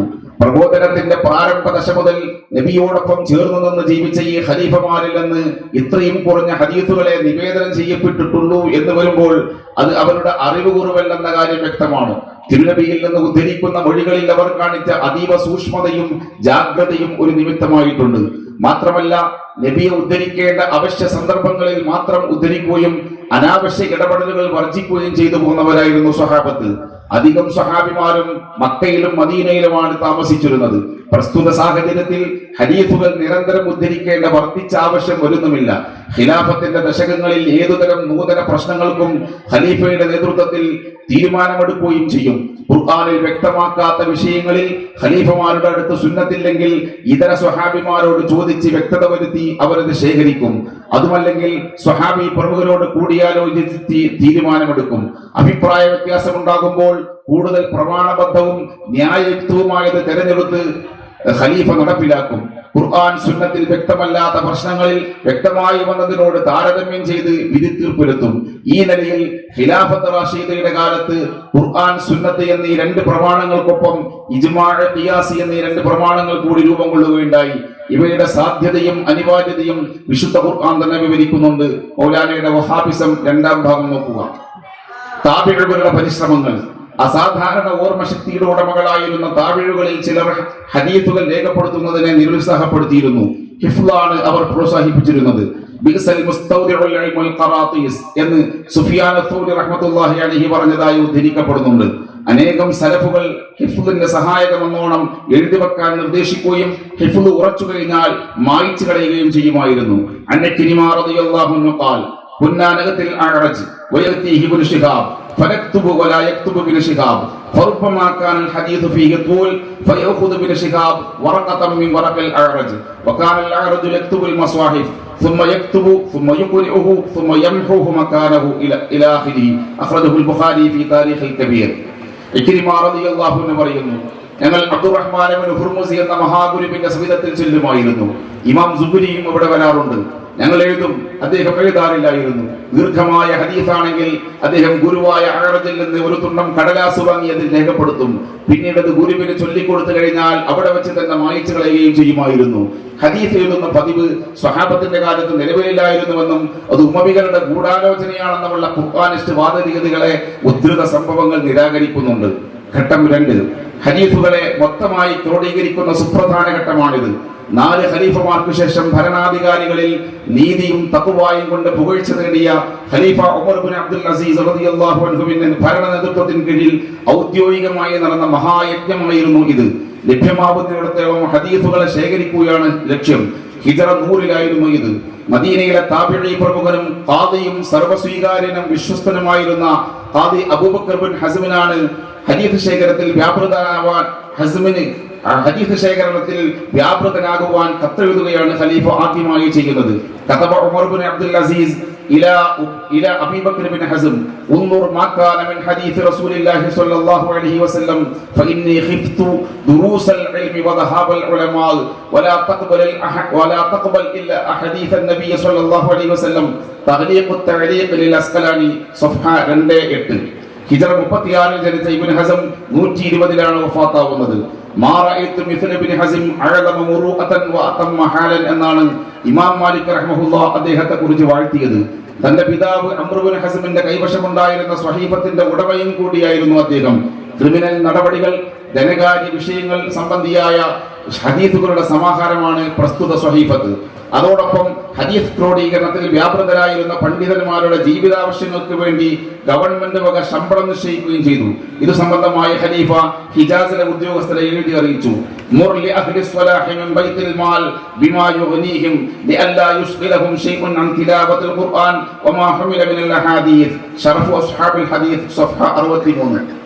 പിന്നീട് എല്ലാ പ്രവിശ്യകളിലെയും അധികാരികളോട് ഹദീസ് ശേഖരണത്തിന് നിർദ്ദേശിച്ചുകൊണ്ട് കത്തെഴുതുകയുണ്ടായി. കതബ ഉമർ ഇബ്നു അബ്ദുൽ അസീസ് അൽ ആഫാഖ് ഉൻദുറു ഹദീസ് റസൂലുള്ളാഹി സ്വല്ലല്ലാഹു അലൈഹി വസല്ലം ഫഅജ്മിഉഹു വഹ്ഫദൂഹു ഫഇന്നി അഖാഫു ദുറൂസൽ ഇൽമി വദഹാബ തഗ്ലീഖു തഅലീഖ് 289. സുന്നത്തിന്റെ ഉറവിടം മദീനയായതിനാൽ മദീനക്കുണ്ടായ പ്രത്യേകതകൾ നിമിത്തം ആ പ്രദേശവും പ്രദേശവാസികളും സവിശേഷത അർഹിക്കുന്നുവല്ലോ. ഇക്കാരണത്താൽ മദീനക്കാരോട് പ്രത്യേകമായി ഖലീഫ ഈ വിഷയത്തിൽ സേവനം ചെയ്യാൻ അഭ്യർത്ഥിച്ച് ഉത്തരവ് നൽകിയിരുന്നു. ഇമാം മാലിക് റഹ്മഹുല്ലാഹ് പറയുന്നു, കാന ഉമർ ഇബ്നു അബ്ദുൽ അസീസ് യക്തുബു ഇലൽ അൻസാർ യുഅല്ലിമുഹും സുനന വൽ ഫിഖ് വയക്തുബു ഇലൽ മദീന യസ്അലുഹും അമ്മാ വലാ ഇൻദഹ ഫവായിദ് ബിൽ മന്ത സ്വഫ 69. ഇതിനെല്ലാം പുറമെ ഇമാം സുഹരിയെ ഈ ദൗത്യത്തിന്റെ നേതൃത്വം ഏൽപ്പിക്കുകയും ചെയ്തു. അദ്ദേഹത്തിന്റെ കാർമ്മികത്വത്തിൽ ഓരോ ഭാഗങ്ങളായി ഹദീസുകൾ ഇനം തിരിച്ച് രേഖപ്പെടുത്തി വെക്കുകയും ഭരണാധികാരികളുള്ള എല്ലാ പ്രവിശ്യകളിലേക്കും അതിൽ നിന്ന് പകർത്തി എഴുതിയ ഓരോ കോപ്പി വീതം കൊടുത്തയക്കുകയും ചെയ്തു. അനബിൻ ശിഹാബിൻ റഹ്മഹുല്ലാഹ് ഖാല أمرنا عمر بن عبد العزيز رضي الله عنه بجمع السنن فكتبناها دفترا فبعث إلى كل أرض له عليها سلطانا دفترا انتهى جامع بيان العلم وفضله صفحة 155. നിങ്ങൾ ഇബ്നു ശിഹാബിനെ അവലംബിക്കുകയും പൂർവ്വകാല സുന്നത്തുകളെ കുറിച്ച് അദ്ദേഹത്തോളം ഗ്രാഹ്യതയുള്ള ഒരാളെയും നിങ്ങൾക്ക് കാണാൻ കഴിയില്ല തന്നെ എന്ന് അഭിമാനപൂർവ്വം ഖലീഫ ഇതര നാടുകളിലേക്ക് എഴുതി അറിയിച്ചിരുന്നു. അൽ ബിദായത്ത് വൻ നിഹായ. ഇമാം സുഹരിയുടെ ഈ ദൗത്യ നിർവഹണം ചരിത്ര പ്രസിദ്ധവും ഹദീസ് വിജ്ഞാനീയത്തിൽ വലിയ സ്വാധീനം ചെലുത്തിയതുമായ സംഭവമായിരുന്നു. ഹാഫിദ് ഇബ്നു ഹജർ റഹ്മത്തുള്ളാഹി അലൈഹി പറയുന്നു, വഅവ്വല മൻ ദവ്വൽ ഹദീസ് ഇബ്നു ശിഹാബ് സുഹരി അലാ റഅസിൽ മിഅ ബിഅംരി ഉമർ ഇബ്നു അബ്ദുൽ അസീസ് റഹിമഹുല്ലാഹ് വനഫഅനാ ബിഹിം ആമീൻ. ഘട്ടം 3 വിദ്വൽ സദസ്സുകൾ സ്ഥാപനം വ്യാപനം. ശേഷം അദ്ദേഹത്തോട് പറഞ്ഞു, മുറിൽ ബറാഅ ഫൽയഹ്മിൽഹു ഇലാ മൻസിലി, അങ്ങയുടെ മകൻ ബറാഇനോട് ഇതൊന്ന് എൻ്റെ വീട്ടിലെത്തിച്ചു തരാൻ പറയണം. മറുപടിയായി ആസിഫ് പറഞ്ഞു, ഇല്ല, ഞാൻ അങ്ങനെ നിർദ്ദേശിക്കണമെങ്കിൽ നിങ്ങളും തിരുനബിയും കൂടി ഹിജ്റ പോയ സംഭവം എനിക്ക് വിവരിച്ചു തരണം. ഇത് കേട്ട സിദ്ദീഖ് റളിയല്ലാഹു അൻഹു സംഭവബഹുലമായ ഹിജ്റ സംഭവം അപ്പോൾ തന്നെ അദ്ദേഹത്തിന് വിവരിച്ചു കൊടുത്തു. ഫതുഹുൽ ബാരി 7-435 നോക്കുക. അലി റളിയല്ലാഹു അൻഹു കഅബുൽ അഹ്ബാറിനെ കാണാനിടയായി. കഅബ് ചോദിച്ചു, അലി, നിങ്ങൾ നബിയിൽ നിന്ന് മുൻജിയാത്തുകളെ കുറിച്ചുള്ള വിവരണം കേട്ടിട്ടുണ്ടോ? അദ്ദേഹം പറഞ്ഞു, ഇല്ല, ഞാൻ കേട്ടിട്ടില്ല. പക്ഷേ അവിടുന്ന് മൂബിഖാത്തിനെ കുറിച്ച് പറയുന്നത് ഞാൻ കേട്ടിട്ടുണ്ട്. കഅബ് പറഞ്ഞു, ഹദ്ദിസ്നി ബിൽ മൂബിഖാത്ത് ഹത്താ ഉഹദ്ദിസക ബിൽ മുൻജിയാത്ത്. നിങ്ങൾ എനിക്ക് മൂബിഖാത്തിനെ കുറിച്ച് പറഞ്ഞു തരൂ, എന്നാൽ ഞാൻ നിങ്ങൾക്ക് മുൻജിയാത്തിനെ കുറിച്ചും പറഞ്ഞു തരാം. തുടർന്ന് പ്രസ്തുത 2 ഹദീസുകളും പരസ്പരം അവർ പങ്കുവച്ചു. ഫഖാല അലിയുൻ സമിഅതു റസൂലല്ലാഹി സ്വല്ലല്ലാഹു അലൈഹി വസല്ലം യഖൂൽ അൽ മൂബിഖാത്ത് തർക്കുസ് സുന്ന വനക്സുൽ ബൈഅ വഫിറാഖുൽ ജമാഅ. ഖാല കഅബ് ലഅലിയിൻ അൽ മുൻജിയാത്ത് കഫു ലിസാനിക് വജുലൂസും ഫീ ബൈതിക് വബുകാഉക അലാ ഖതീഅതിക്. അൽ മുഹദ്ദിസുൽ ഫാസിൽ ബൈനർ റാവി വൽ വാഇ ലിൽറാമഹ്റുമുസി റഹ്മഹുല്ലാഹ് സഫഹ 149. ഖുറൈശികളുടെ ഒരു ഇൽമി സംഗമത്തിൽ എത്തിപ്പെട്ട അംർ ഇബ്നുൽ ആസ് റളിയല്ലാഹു അൻഹു ചോദിച്ചു, നിങ്ങളെന്താണ്? അംർ ഇബ്നുൽ ആസ് സദസ്സിൽ നിന്ന് കുട്ടികളെ മാറ്റി നിർത്തിയതായി കണ്ടു ചോദിച്ചു, നിങ്ങളെന്താണ് ഈ കൊച്ചുകുട്ടികളെ മാറ്റി നിർത്തിയിരിക്കുന്നത്? അവർക്ക് വേണ്ടി കൂടി സദസ്സ് വിശാലമാക്കുകയും ഹദീസുകൾ അവരെ കൂടി കേൾപ്പിക്കുകയും ചെയ്യുക. ഫഇന്നഹും സിഗാറു ഖൗമിൻ ഔശക അൻ യകൂനു കിബാറ ഖൗം വഖദ് കുൻതും സിഗാറ ഖൗമിൻ ഫഅൻതുമുൽ യൗമ കിബാറു ഖൗം. ഇന്തഹ ഷറഫു അസ്ഹാബിൽ ഹദീസ് ലിൽ ഖതീബുൽ ബഗ്ദാദി റഹ്മഹുല്ലാ സഫഹ 65. ഇബ്നു അബ്ബാസ്, അബൂ സഈദ് അൽ ഖുദ്രി, അബൂ ഉമാമത്ത് അൽ ബാഹിലി തുടങ്ങിയവരെല്ലാം ഇതുപോലുള്ള വിജ്ഞാന സദസ്സുകൾ ഒരുക്കുകയും നിരവധി വിദ്യാർത്ഥികൾ അവിടങ്ങളിൽ പഠനം നടത്തുകയും ചെയ്തിട്ടുണ്ട്. താബിഈങ്ങളുടെ കാലത്തും ഇതേ പാരമ്പര്യം നിലനിന്നു പോന്നു. വിദ്യാർത്ഥികൾ കൂടിയിരുന്നുള്ള ചർച്ചകളും സംവാദങ്ങളും ഉറക്കെ നടന്നു. അവയിലൂടെ നിരവധി കർമ്മശാസ്ത്ര പ്രശ്നങ്ങൾ കുരുക്കഴിയപ്പെട്ടു. പ്രശസ്ത താബിഈ പണ്ഡിതൻ മുഹമ്മദ് ബിൻ സീരീന്റെ സഹോദരൻ അനസ് ബിൻ സീരീൻ റഹ്മഹുല്ലാ പറയുന്നു, ദീറുൽ ജമാജിമിലെ സംഘർഷം നടക്കുന്നതിന് മുമ്പ് ഞാനൊരിക്കൽ കൂഫയിലെത്തിയിരുന്നു. അപ്പോൾ അവിടെ 4000 പേർ ഹദീസിൽ പഠനം നടത്തിക്കൊണ്ടിരിക്കുന്നത് ഞാൻ കാണാനിടയായി. ഫഖീഹുമാരായ 400 പേർ അവരിലുണ്ട്. അനസ് ബിൻ സീരീൻ ഖാൽ അതൈതുൽ കൂഫ ഫറഅയ്തു ഫീഹാ 4000 യത്ലുബൂന അൽ ഹദീസ് വ400 ഖദ് ഫഖഹു അൽ മുഹദ്ദിസ് അൽ ഫാസിൽ സഫഹ 135. ഇതിൽ നിന്നെല്ലാം മനസ്സിലാകുന്നത് 1-ാം നൂറ്റാണ്ടിന്റെ അവസാന പാദവർഷങ്ങളിൽ തന്നെ കൂഫ പട്ടണം ഹദീസ് വിജ്ഞാനികളുടെ സംഗമ ഭൂമികയായി മാറിയിട്ടുണ്ട് എന്നാണ്. ജമാജിം സംഘർഷം നടക്കുന്നത് ഹിജറ 85-ലാണെന്നാണ് മനസ്സിലാകുന്നത്. ഒരു പ്രദേശത്ത് മാത്രം ഒതുങ്ങാതെ വിവിധ നാടുകളിലേക്ക് ഈ ചർച്ചാ സംഗമങ്ങൾ വ്യാപിക്കുകയുണ്ടായി. ഓരോ പ്രദേശങ്ങളിലും ഇൽമിന്റെ ഹൽക്കകൾ, അന്നത്തെ ഇത്തരം ചർച്ചാ വേദികൾക്ക് ഹൽക്കത്തു ദിക്ർ എന്നും പ്രയോഗിച്ചത് കാണാം. ജാമിഅ ദിമഷ്കിൽ അബൂദർദാഇന്റെ നേതൃത്വത്തിൽ ഹൽക്കകൾ സ്ഥാപിതമായിരുന്നു. ഉദ്ദേശം 1500-ലധികം പഠിതാക്കൾ. ആ പള്ളിയുടെ മറ്റു ഭാഗങ്ങളിൽ വെച്ച് ദിമഷ്കിലെ മറ്റു ഷെയ്ഖുമാരുടെ ഹൽക്കകൾ വേറെയും നടന്നിരുന്നു. ഹിംസ്, ഹലബ്, ഫുസ്താത്ത്, ബസ്വറ, യമൻ തുടങ്ങി മക്കയിലും മദീനയിലുമെല്ലാം ഹൽക്കകൾ സജീവമായിരുന്നു. മദീന അക്കാലത്ത് ഇൽമിന്റെ പൂന്തോപ്പ് പോലെയായിരുന്നു. അറിവന്വേഷകർക്ക് അതിൽ നിന്ന് ഇഷ്ടമുള്ളത് തിരഞ്ഞെടുക്കാം. അൽ മുഹദ്ദിസ് അൽ ഫാസിൽ സഫഹ 9. ഫിഖ്ഹ് മദാരിസുകൾ സുന്നത്തിന്റെ സംരക്ഷണത്തിന്റെ സുപ്രധാന ഭാഗമാണ്. സുന്നത്തിനെ അടിസ്ഥാനമാക്കിയുള്ള അഹ്കാമുകളുടെ ക്രോഡീകരണം. കിതാബ് സുന്നത്തിൽ വ്യക്തമായി പറയപ്പെട്ടതിന് പുറമെ പറയപ്പെടാത്ത വിഷയങ്ങളിൽ യോഗ്യരായ വിദ്വാൻമാർ ഗവേഷണം നടത്തി വിധി വ്യക്തമാക്കപ്പെട്ടവയോട് തുലനം ചെയ്തും അഹ്കാമുകൾ രൂപീകരിക്കും. പ്രമാണ വിശകലനത്തിനും പരിശോധനയ്ക്കും അർഹരായവർ ചേർന്ന് നടത്തുന്ന നിരന്തര ആശയവിനിമയം വഴിയാണിത് സാധ്യമാവുക. തിരുസുന്നത്തിനെ മനനം ചെയ്യാൻ വേണ്ടി സ്ഥാപിതമായ പാഠശാലകളിലൂടെയാണ് സ്വഹാബത്ത് താബിഈകളുടെ കാലത്ത് ഇത് നിർവഹിക്കപ്പെട്ടിരുന്നത്. 4 മദ്ഹബുകൾ രൂപപ്പെടുന്നതും ഈ മദാരിസുകൾ വഴിയായിരുന്നു. ഇബ്നു മസ്ഊദ്, സെയ്ദ് ഇബ്നു സാബിത്ത്, അബ്ദുല്ലാഹ് ഇബ്നു ഉമർ റഹിമഹുമുല്ലാ എന്നിവരുടെ ശിഷ്യഗണങ്ങളിലൂടെയാണ് ഭൂരിഭാഗം ഫിഖ്ഹും ഈ ഉമ്മത്തിൽ വ്യാപിച്ചത്. മദീനക്കാർക്ക് സെയ്ദ് ഇബ്നു സാബിത്ത്, ഇബ്നു ഉമർ റളിയല്ലാഹു അൻഹുമാ എന്നിവരുടെ ശിഷ്യന്മാരും, മക്ക നിവാസികൾക്ക് ഇബ്നു അബ്ബാസിന്റെ ശിഷ്യന്മാരും, ഇറാഖുകാർക്ക് ഇബ്നു മസ്ഊദിന്റെ ശിഷ്യന്മാരും ഫിഖ്ഹ് പകർന്നു നൽകി. 3-ാം ഖലീഫ ഉസ്മാൻ റളിയല്ലാഹു അൻഹുവിന്റെ കാലത്ത് ഇസ്ലാമിക രാഷ്ട്രം വിസ്തൃതമായതോടെ സ്വഹാബത്ത് മറ്റു ഇസ്ലാമിക നഗരങ്ങളിലും എത്തിച്ചേർന്നു. ഒരു വിഭാഗം ഹിജാസിന്റെ നഗരങ്ങളിൽ വിശിഷ്യ മദീനയിൽ അവശേഷിച്ചു. കൂഫയിലും ഇറാഖിന്റെ വിവിധ പട്ടണങ്ങളിലും മറ്റൊരു വിഭാഗം താമസിച്ചു. ഇതോടെ ഫിഖ്ഹ് മദാരിസുകൾ ഹിജാസുകാർ, ഇറാഖുകാർ എന്നീ 2 വിഭാഗങ്ങളായി അറിയപ്പെട്ടു. ഹിജാസുകാരായ ഫുഖഹാഇന്റെ നേതൃത്വം താബിഈങ്ങളിൽ പ്രമുഖനായിരുന്ന സഈദ് ഇബ്നുൽ മുസയ്യിബിലായിരുന്നു റളിയല്ലാഹു അൻഹു. പിന്നീട് അവർ മാലിക്കി, ഷാഫിഈ, ഹംബലി എന്നിങ്ങനെ 3 മദ്ഹബുകാരായി വിഭജിക്കപ്പെട്ടു. ഇറാഖുകാർ പൊതുവെ ഖിയാസിലൂടെ സുബോധ്യമാകുന്ന റഅയിൽ ആകൃഷ്ടരായവരാണ്. അവരുടെ നായകത്വം വഹിച്ചിരുന്നത് ഇബ്നു മസ്ഊദ് റളിയല്ലാഹു അൻഹുവിന്റെ ശിഷ്യരിൽ ഒരാളായിരുന്ന ഇബ്രാഹിമുൻ നഖഈ റഹ്മത്തുള്ളാഹി അലൈഹി ആയിരുന്നു. അബൂ ഹനീഫ ഇമാമിന് ശേഷം ഈ സംഘം ഹനഫികൾ എന്ന് വിളിക്കപ്പെടുന്നു. ഉമവി, അബ്ബാസി ഖിലാഫത്തുകളിൽ ഇസ്ലാമിക ലോകം കൂടുതൽ വിശാലമാവുകയും പല നാടുകളിലുമുള്ള ബൗദ്ധിക കലകൾ അറബ് ഭാഷയിൽ വിവർത്തനം ചെയ്യപ്പെടുകയാൽ ഇസ്ലാമിക സമൂഹത്തിലും പണ്ഡിതരിലും അവ വ്യാപകമാവുകയും ചെയ്തു. വിശ്വാസരംഗത്ത് ചില പുതിയ വിവാദങ്ങൾക്കും ഇത് വഴിവെച്ചുവെങ്കിലും കർമ്മവിഷയങ്ങളിൽ സ്വഹാബത്തിലെ വിജ്ഞന്മാരായ ഫുഖഹാവും അവരെ തുടർന്ന് താബിഉകളായ ഫുഖഹാവും വിശ്വാസി സമൂഹത്തിന്റെ അവലംബങ്ങളായി നിലകൊണ്ടു. Mecca, Medina, Basra, Kufa, Baghdad, Yemen, ഷാം തുടങ്ങിയ പ്രവിശ്യകളിലെല്ലാം അതത് ഭാഗത്ത് അറിയപ്പെട്ട ഫുഖഹാഇനെ അവലംബിച്ചും അനുകരിച്ചും തന്നെയാണ് ഇസ്ലാമിക ജീവിതം മുന്നോട്ടു നീങ്ങിയത്. പ്രസ്തുത ഫുഖഹാഇന്റെ വീക്ഷണങ്ങൾക്കും ഫത്വാകൾക്കും പ്രാധാന്യവും പ്രചാരവും ഉണ്ടായി. അബ്ദുല്ലാഹ് ഇബ്നു മസ്ഊദ് റളിയല്ലാഹു അൻഹു, ശിഷ്യൻ അൽഖമ, ശിഷ്യൻ ഇബ്രാഹിമുൻ നഖഈ റഹിമഹുല്ലാ തുടങ്ങിയ സ്വഹാബി താബിഈ പ്രമുഖരുടെ ഫിഖ്ഹ് കൂഫയിലും ഇറാഖിലും കൂഫയിലും ഇറാഖിലും പ്രചരിച്ചപ്പോൾ മുആവിയ റളിയല്ലാഹു അൻഹു, അബ്ദുല്ലാഹി ഇബ്നു അംർ ഇബ്നുൽ ആസ് റളിയല്ലാഹു അൻഹു പോലുള്ള സ്വഹാബികളുടെയും അനുഗാമികളുടെയും വീക്ഷണങ്ങൾക്കാണ് ഷാമിലും മിസ്റിലും മറ്റും പ്രാമുഖ്യം ലഭിച്ചത്. ഇബ്നു അബ്ബാസ്, ത്വാഊസ്, മക്ഹൂൽ റഹിമഹുമുല്ലാ പോലുള്ളവരുടെ വീക്ഷണങ്ങൾക്ക് യമനിൽ പ്രാധാന്യമുള്ളതുപോലെ ഇബ്നു ഉമർ, നാഫി റളിയല്ലാഹു അൻഹുമാ പോലുള്ളവരുടെ അഭിപ്രായങ്ങൾക്കും ഹദീസുകൾക്കുമാണ് മദീനയിൽ കൂടുതൽ സ്വീകാര്യത ലഭിച്ചത്. കർമ്മശാസ്ത്രത്തിൽ ഹിജ്റയുടെ പ്രഥമ നൂറ്റാണ്ടിൽ തന്നെ വ്യത്യസ്ത ചിന്താധാരകൾ വിവിധ പ്രവിശ്യകളിൽ ഉടലെടുക്കുന്നതിന് ഇത് നിമിത്തമായി. ഉദ്ധരണം വഹാബിസം ഭാഗം 2 ബൈ മൗലാന. ഉമവി ഭരണാധികാരികളിൽപ്പെട്ട അബ്ദുൽ മലിക് ഇബ്നു മർവാന്റെ കാലത്ത് ഹിജ്റ 65 മുതൽ 76 വരെ മസ്ജിദുൽ ഹറാം വിദ്യാർത്ഥികളാൽ നിറഞ്ഞു കവിഞ്ഞിരുന്നു. ഈ ബഹുലത കണ്ട് കൗതുകം പൂണ്ട അദ്ദേഹം ഹൽക്കകളിലെ ഷെയ്ഖുമാരെ കുറിച്ച് അന്വേഷിക്കുകയുണ്ടായി. അപ്പോൾ അവിടെ അത്വാ ഇബ്നു അബി റബാഹ്, സബീദ് ഇബ്നു സുബൈർ, മൈമൂൻ ഇബ്നു മഹ്റാൻ, മക്ഹൂൽ, മുജാഹിദ് റഹിമഹുമുല്ലാ തുടങ്ങി നിരവധി ഗുരുനാഥന്മാരുള്ളതായി അദ്ദേഹം അറിഞ്ഞു. അങ്ങനെ അദ്ദേഹം ഖുറൈശികളിലെ ആൺകുട്ടികളോട് പ്രത്യേകം ഇൽമു പഠിക്കുവാനും അതിൽ തന്നെ നിരതരാകുവാനും പ്രേരിപ്പിക്കുകയുണ്ടായി. അൽ മുഹദ്ദിസുൽ ഫാസിൽ സഫ്ഹ 35.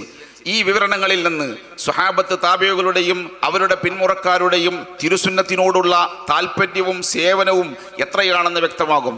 തിരുനബിയുടെ ഹദീസുകൾക്ക് വേണ്ടിയുള്ള അതീവ താല്പര്യം, അവ വിദ്യാർത്ഥികൾക്ക് പകർന്നു നൽകുവാനുള്ള ശ്രമങ്ങൾ, കൊച്ചുപ്രായത്തിലുള്ളവർ അവയോട് ബന്ധപ്പെടുത്തുവാനുള്ള ഉത്സാഹം, തിരുചര്യക്കനുസൃതമായി അവരെ വളർത്തിയെടുക്കുന്ന രൂപം, സുന്നത്തിൻ്റെ ഹിഫ്ള് പഠനം, പുലരുവോളം നീണ്ടു നിൽക്കുന്ന ചർച്ചകൾ, അവയെ മനസ്സിലേക്ക് ആവാഹിച്ചെടുത്ത് കർമ്മങ്ങളിൽ പ്രയോഗവൽക്കരിക്കുവാനുള്ള തൃഷ്ണ, ഇവയെല്ലാം അക്കാലത്തെ ഹദീസ് വിജ്ഞാനിയുമായി ബന്ധപ്പെട്ട ചരിത്രങ്ങളിൽ നിന്ന് നമുക്ക് വായിച്ചെടുക്കാവുന്ന ജീവനുള്ള ചിത്രങ്ങളത്രേ. റഹിമഹുമുല്ലാഹ് വനഫഅനാ ബിഹിം ആമീൻ.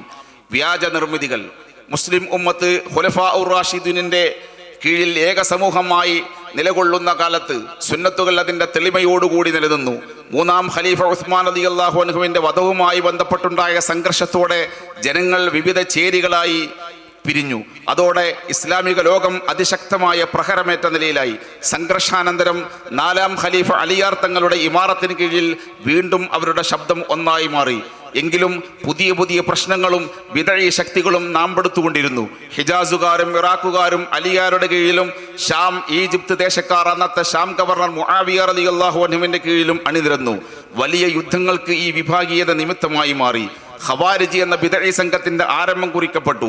അലി, മുആവിയ റളിയല്ലാഹു അൻഹുമാ കക്ഷികൾക്കിടയിലുള്ള ഭിന്നതയുടെ മറവിൽ ഖവാരിജുകൾ ആക്ഷേപം ചൊരിഞ്ഞുകൊണ്ടിരുന്നു. അലി റളിയല്ലാഹു അൻഹുവിന്റെ വധത്തിനു ശേഷം നബി കുടുംബത്തിൽ നിന്ന് ഒരു വിഭാഗം ഖിലാഫത്തിൽ അവകാശവാദവുമായി വന്നു. അവർ ഉമവി ഭരണകൂടത്തെ അനുസരിക്കുന്നതിൽ വിമുഖത പ്രകടിപ്പിച്ചു.